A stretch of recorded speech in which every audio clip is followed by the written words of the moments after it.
Българската агенция по безопасност на храни извършва регулярни проверки на тези обекти, като те попадат в групата на обекти с висок риск, т.е. те се проверяват 6 пъти в годината.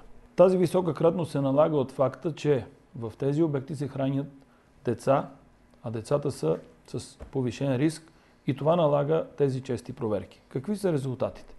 В края на 2014 година извършихме проверки на всички детски заведения на територията на град София и на страната и какви са резултатите. От извършените проверки са направени 43 предписания и 6 акта за административни нарушения. 1/3 от нарушенията при ученическото хранене са за лоша хигиена. Следват ги липсата на здравни книжки и работно облекло на заетите в училищните столове и бюфети.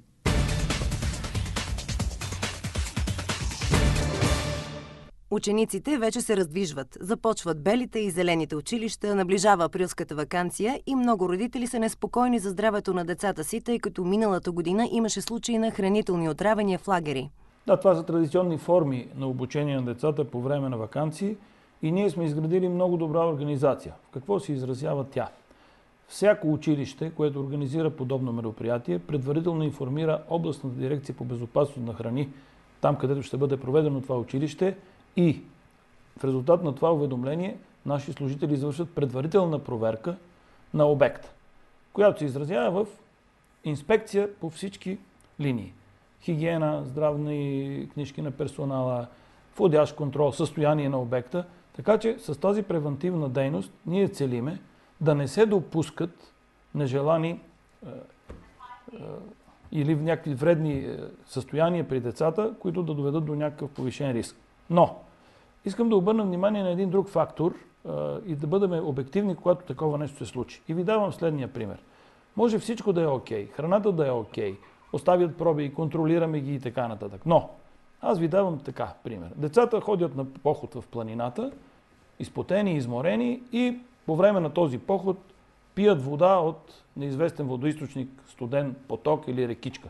Често се случва. И в резултат на това нещо се получават гастроинтестинални проблеми при децата. Разбира се, тогава причината не е храната.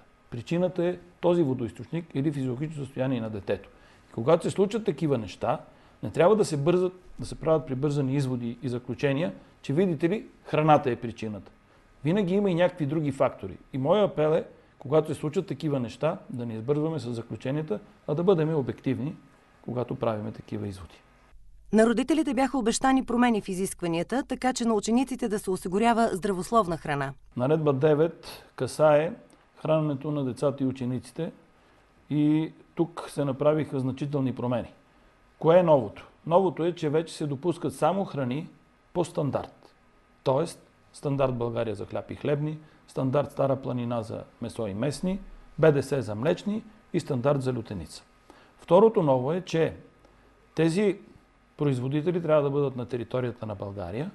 Когато в една област няма такива производители, се допуска да бъде от съседна област или на друго място от територията на България, но само на територията на Република България, с цел първо да стимулираме родното производство и второ да осигурим наистина продукти, произведени по стандарт, които не допускат така наречените ета или добавки в храните за този контингент, децата и учениците. Консерванти, отцветители, емулгатори и други. Храните по стандарт са хубаво нещо, но по-скъпо. Те ще увеличат разходите на семействата за закуската и обеда на учениците. Правили сме такива анализи заедно с неправителствени организации и трябва да ви кажа, че последните срещи, които имахме и последния анализ, които бяха направили те, дори с включването и на биохрани, показа, че това оскъпяване е между 5 и 10% от крайния продукт за детето. Така че тук мисля, че това не е опасение. Още повече пък децата си заслужава да платиме малко повече, но да получат по-качествен продукт. Родителите се интересуват дали новите изисквания ще важат при храненето в детските градини и ясли, където дежурната закуска е филия с лютеница. Категорично. Наредба 2, която е наредба за децата от 0 до 3 години, също е категорична, че там се използват само продукти по стандарт. Нашето предаване откри в ученически бюфети различни пакетирани закуски, които имат славата на нездравословна храна. Допустими ли са те в училище и могат ли родителите да контролират храненето на децата си? Следете потребителската кошница. Десетки потребители се обръщат към предаването ни за помощ и ние търсим институциите, които могат да се намесят. Но има един казус, при който всички сме безсилни. Подписан договор на крак, без да се изчитат общите условия към него. Стотици са ощетените потребители на мобилни оператори, банки, доставчици на ток, вода и парно. Форумите в интернет преливат от гневни граждани. Те признават, че първо не са разбрали общите условия, второ не са ги разчели заради дребния шрифт, трето бързали са и са ги приели на доверие, четвърто били са пришпорвани да ги подпишат от обслужващия персонал. 1/5 от потребителите споделят, че не четат общите условия на договорите. Новина имат и търговците.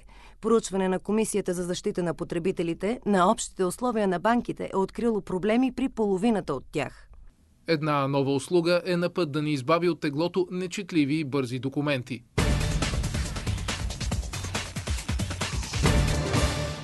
В нашата онлайн платформа ние разясняваме, ние го наричаме превеждаме на общ език, който е разбираем за всички хора, които нямат юридическо образование. От една страна общите условия на организациите, с които всеки от нас контактува в своето ежедневие, например банки или доставчици на комунални услуги. От друга страна, във втория раздел на нашата платформа, която е договорите, предоставяме качествени образци на документи. Отново предимно на договори, но също и други правни документи, които са необходими в ежедневието. И те също така имат превод, т.е. разяснения на език, който не е юридически. Това определено липсваше на нашия пазар. Вашето лого е аз знам какво подписвам. Реалистично ли е това в нашите условия? Тъй като забелязахме една основна липса от потребителите, т.е. те не четат общи условия, именно защото са записани с много дребен шрифт или съдържат разни понятия, които те не разбират. Точно тази липса, която ние канализирахме, се опитваме да поправим, като взимаме общи условия на големи компании, които имат множество потребители и се опитваме да ги направим достъпни за масовия потребител, така че да изкараме първо всички юридически термини, да оголемим шрифта, така че да бъде удобно и съразмерно да бъдем максимално полезни. Ето какво намерихме на сайта договор.ed. Той има два големи раздела – общи условия и договори. В първия вече са качени общите условия на повечето организации в страната. В раздел договори има образци на документи за различни ежедневни ситуации, в които всеки от нас попада. На сайта открихме преведени на разбираем език документите на много фирми, телекоми, за доставка на услуги, енергия и други, от които се жалват най-често потребителите. Как ще стигнете до възрастните потребители, които всъщност при тях е проблема, че не виждат дребния шрифт? Да, а вие сте онлайн. Точно така. Преди 2 дни прочетох едно проучване по отношение на потребителите и там се оказа, че всъщност хората, които се интересуват от правата си в интернет, са активните хора между 18 и 34 години и доста малък процент от възрастните използват интернет, но все пак има такива, където се свързват чрез читалища, библиотеки и така нататък. Разбира се, ние сме предвидили това и на по-късен етап ще излезем извън онлайн пространство, просто като за старт в момента ни е най-лесно да се позиционираме там. Ние предлагаме преведени общи условия и документи, но не даваме консултации. Нашата платформа не може да замести правен съвет от юрист. Правите договорите по-ясни, както казахте преди малко, махате юридическите термини за потребителите. Точно така. Превеждаме ги на обикновения език на потребителя, така че те да станат ясни и разбираеми за него. Желавам ви успех, да. И освен това имаме и една втора линия на проекта, освен превеждането на общите условия. Втората линия е свързана с често използвани договори, като например договор за наем или за покупко-продажба на моторно превозно средство, при което също в тази част на проекта имаме в началото кратки разяснения по отношение на страните и специалните моменти за всеки отделен договор, като например как може да го прекратим и какви са нашите права и задължения, след което следва един кратък образец, който съдържа в някои случаи алтернативни клаузи, така че всеки потребител да може максимално да се приспособи към него и да му свършим работа, но както каза и Силви, ние не заместваме консултацията с юрист. Тоест, хубаво е, дори когато посещаваме юрист, преди това сме се информирали, за да можем да бъдем адекватни. Мъките ни обаче не свършват до тук. Ново проучване на Асоциация Активни потребители откри потресаващи факти за общите условия на банки, телекоми, енерго, ВиК и други фирми. За да ги прочете на крак пред гишето, на потребителя са му нужни дори час и половина. Какви куриози още откриха активните потребители? Ще научите само от потребителската кошница.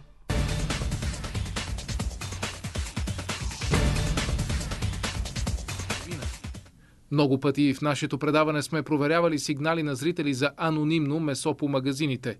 Не може от никъде да се разбере от коя част на света пристига то, колко десетилетия е престояло евентуално в резерва и дали не е от рискови региони с зарази. Добрата новина, която научи потребителската кошница, е, че от 1 април влизат в сила нови европейски изисквания за етикетиране на прясното, охладеното и замразеното месо. Какво трябва да знаят потребителите за новото означаване на месото и какво да търсят на етикета му в магазина?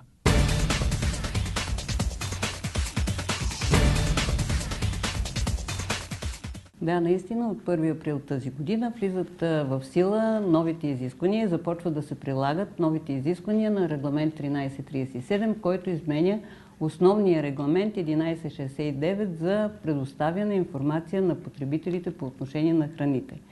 В този регламент е разписано точно как трябва да бъде описано къде е отгледано животното и къде е заклано животното.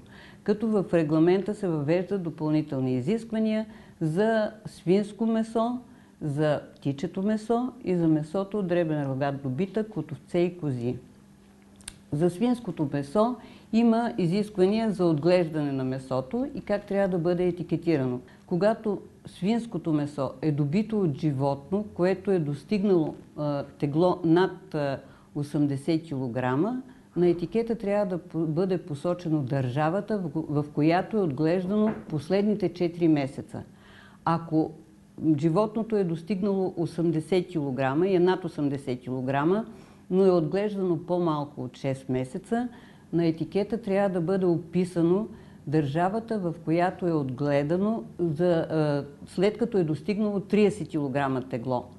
А когато е отглеждано под 6 месеца и с тегло под 80 кг, на етикета трябва да бъде описан целият период на отглеждане на животното.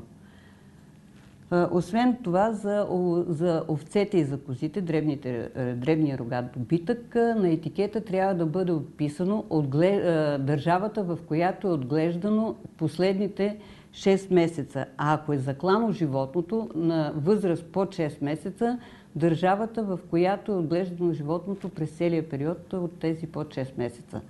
За птиците също има изисквания. Когато птиците са отглеждани над 1 месец, тогава се посочва държавата, в която е отглеждано птиците поне 1 месец, а когато са заклани под 1 месец, държавата, в която е протекал само целият период на отглеждане.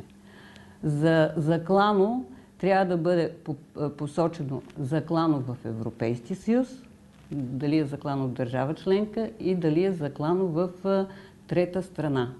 Очакваме добри новини и за потребителите на мляно месо и кайма. Да, специално има изисквания в регламента за етикетиране на мляното месо, като там също трябва да бъде описано мляното месо дали е добито от отгледани и заклани в Европейския съюз животни, дали е добито мляното месо от животни, които са отгледани в Европейския съюз и заклани в трета държава.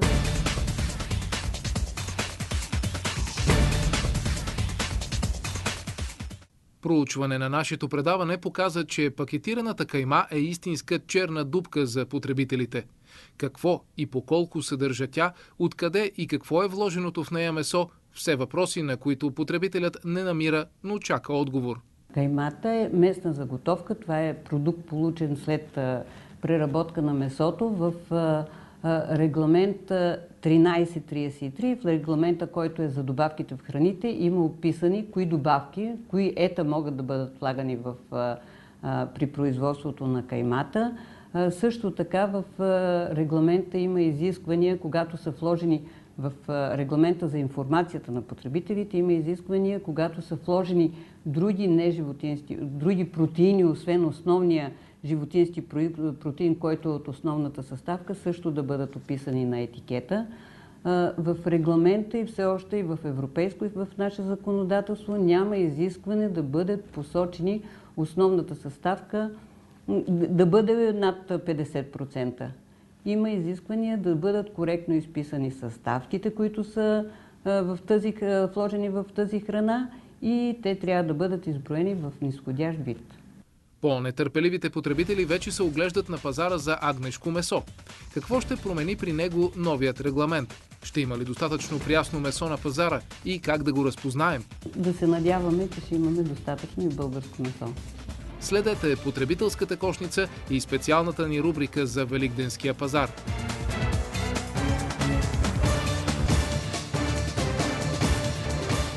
Какво се случва с българския потребител?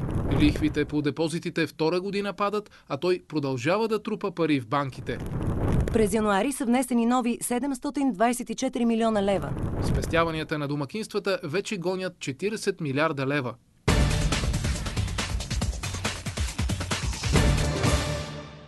Фактите сочат, че българинът предпочита банковия депозит, а възможности за инвестиции на домакинствата при по-добра доходност има. В поредица от предавания ще ви запознаем с взаимните фондове и избора, който те ви дават. Взаимните фондове, самата им дефиниция, самото определение, думата взаимен, показва, че това е един фонд, който е формиран от средствата на повече от един инвеститор. Това не е индивидуално инвестиране в класическия му смисъл. Да, всеки отива индивидуално и си дава парите в общия фонд, но този общ фонд се формира от много хора или от много фирми, защото може да инвестират и фирми, и граждани. И вече събраната тази маса пари, образно казано, представлява този фонд, който се възлага за управление на управляващо дружество. Затова и взаимните фондове са още известни като колективни инвестиционни схеми. Всеки индивидуално отива там, събират се едни общи пари и индивидуалното, образно казано, отиване на всеки се превръща в общо инвестиране. И тъй като всеки не може самостоятелно или повечето хора не знаят как и по какъв начин и не могат да вземат съответните инвестиционни решения, затова често се използва тази колективна форма, където, както казах, всички се събират парите, но едно управляващо дружество ги управлява. Съответно, по-добре, по-зле, вече това зависи от възможностите на самото управляващо дружество, какво ще постигне и съответно дали ще има доходност добра или пък по-лоша, или пък няма да има никаква. За потребителите най-важно е да знаят плюсовете и минусите на взаимните фондове. Какво им предлагат те срещу банковия депозит, който е с ниска лихва, но сигурен? Последната част на въпроса всъщност дава и отговора.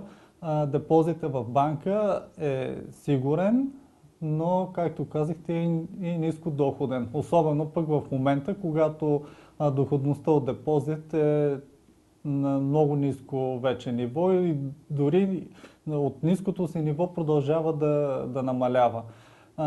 Естествено, това не беше така по време на финансовата криза, когато беше най-остро изразена, но след нейното позатихване доходностите доста започнаха да падат. При взаимните фондове е малко по-различна ситуацията. Там се поема в определена степен по-висок риск, съответно и той трябва да е подплатен с по-висока доходност, което е по принцип логичната закономерност. Когато се поема повече риск, да се получи по-висока доходност, но това е теоретичната постановка. В реалността, на практика, не винаги се изпълнява това правило и това, че е поет по-висок риск, изобщо не гарантира по-висока доходност. Да, обичайно се постига такава, но е възможно високия риск да доведе до тотална загуба. Също така. Както и поемането на нисък риск не означава обязателно и ниска доходност. Може да се постигне малко по-висока от ниската доходност до умерена. Така че при взаимните фондове, при колективните инвестиционни схеми, там нюансите са доста по-големи, има доста повече възможности. На кой фонд да доверим парите си и кой ще ги управлява там? Как да направим сигурен избор за инвестицията си? Очаквайте отговорите в потребителската кошница. Препоръчителният хоризонт е 2-3 години, дори 5 години. Ако пък, примерно, инвестицията е във фонд, който инвестира предимно в акции, тогава периодите стават 5 и 10 години и 15 години. Колкото е по-рисково, толкова е по-дълъг хоризонтът, по-дълъг срока, в който е препоръчително да се държи тази инвестиция. Това е най-голямата разлика, а именно в нивото на риски и най-вече готовността на хората да поемат определено ниво риск, срещу което очакват адекватна доходност.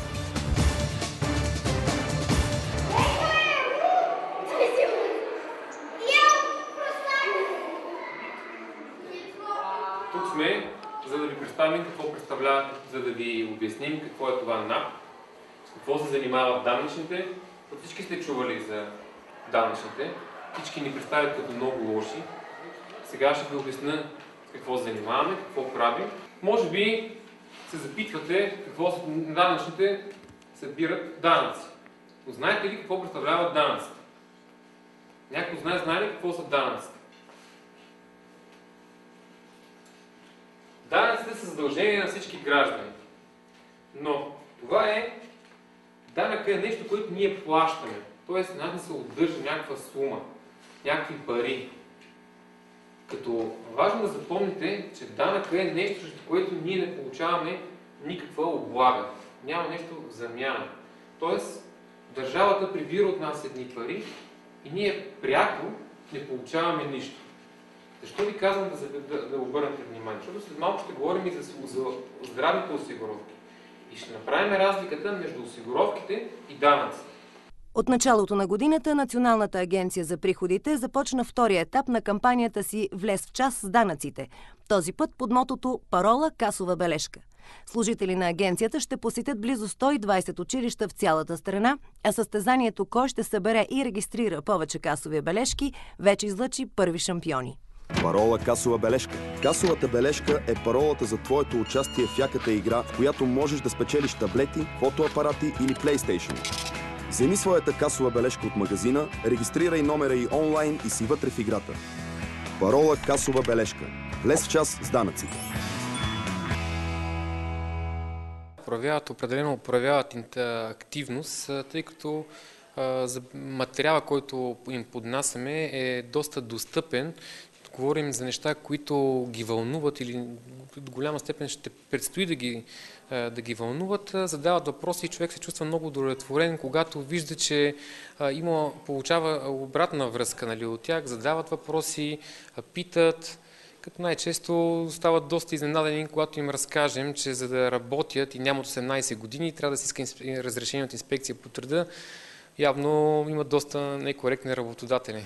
От началото на кампанията до този момент в играта Парола касова бележка са регистрирани над 240 000 касови бележки, като тяхната обща стойност е над 2 милиона лева, което показва, че учениците активно се включват над преварата за тези награди, като до момента лектори на НАП са се срещнали с близо 8000 ученика, като лекциите по училищата ще продължат до края на учебната година през май месец. Научих много неща за данъци, за осигуровки и се обогатих. Научихме как трябва да си плащаме данъците, трябва всичко да си плащаме и да не укриваме данъци, за да може след време да вземем пенсии и да имаме здравни осигуровки. За данъците, че трябва да си плащаме осигуровките като празнат и че живота е пред нас най-вече. Учих за това, за здравната осигуровка, че след като свърша моето образование, трябва 3 месеца си поема сам здравната осигуровка, за данъците, за касовите бележки, все полезни неща. Това е един пример за взаимодействие между институции и училище. Също така за доброто информиране на младите хора, да могат да разберат какви са техните права, но и какви са техните задължения и какво ги очаква от тук нататък. Как трябва да се работи с институциите, как да се отстояват права, но и как трябва да се изпълняват техните задължения. Това пък и пример за кариерното развитие на учениците, защото някои от тях биха избрали един такъв път на развитие, така че за мен, предполагам, че и за децата, това е една прекрасна среща, която действително ще се помни по-дълго време. Ще се боря за PlayStation. Още сега ще ходя ги регистрирам. Виждаме, че кампанията набира скорост, има интерес, така че със сигурност ще направим и 3. Както се казва, очаквайте ни скоро, надяваме се повече награди, по-големи и много повече изненади. Яката игра, парола касова бележка. Може да спечелиш PlayStation, фотоапарат или таблет. Може да играеш колкото пъти искаш. Събирай и регистрирай касовите си бележки. Бъди от яките, влез част данъците. А знаете ли какво са данъци? Имам 10 кинта в себе си. Захапване, гаджета, такива неща. Ама и на държавата ти трябват пари, за да има готини паркове, градинки и площадки. Малко ми тъпо за нашите, защото те плащат, а накрая ние ще намажем. Така че взимай си касовите бележки и можеш да спечелиш награда. Ако вече съм те тизнал, сърчвай в Фейсбука и ще разбереш всичко.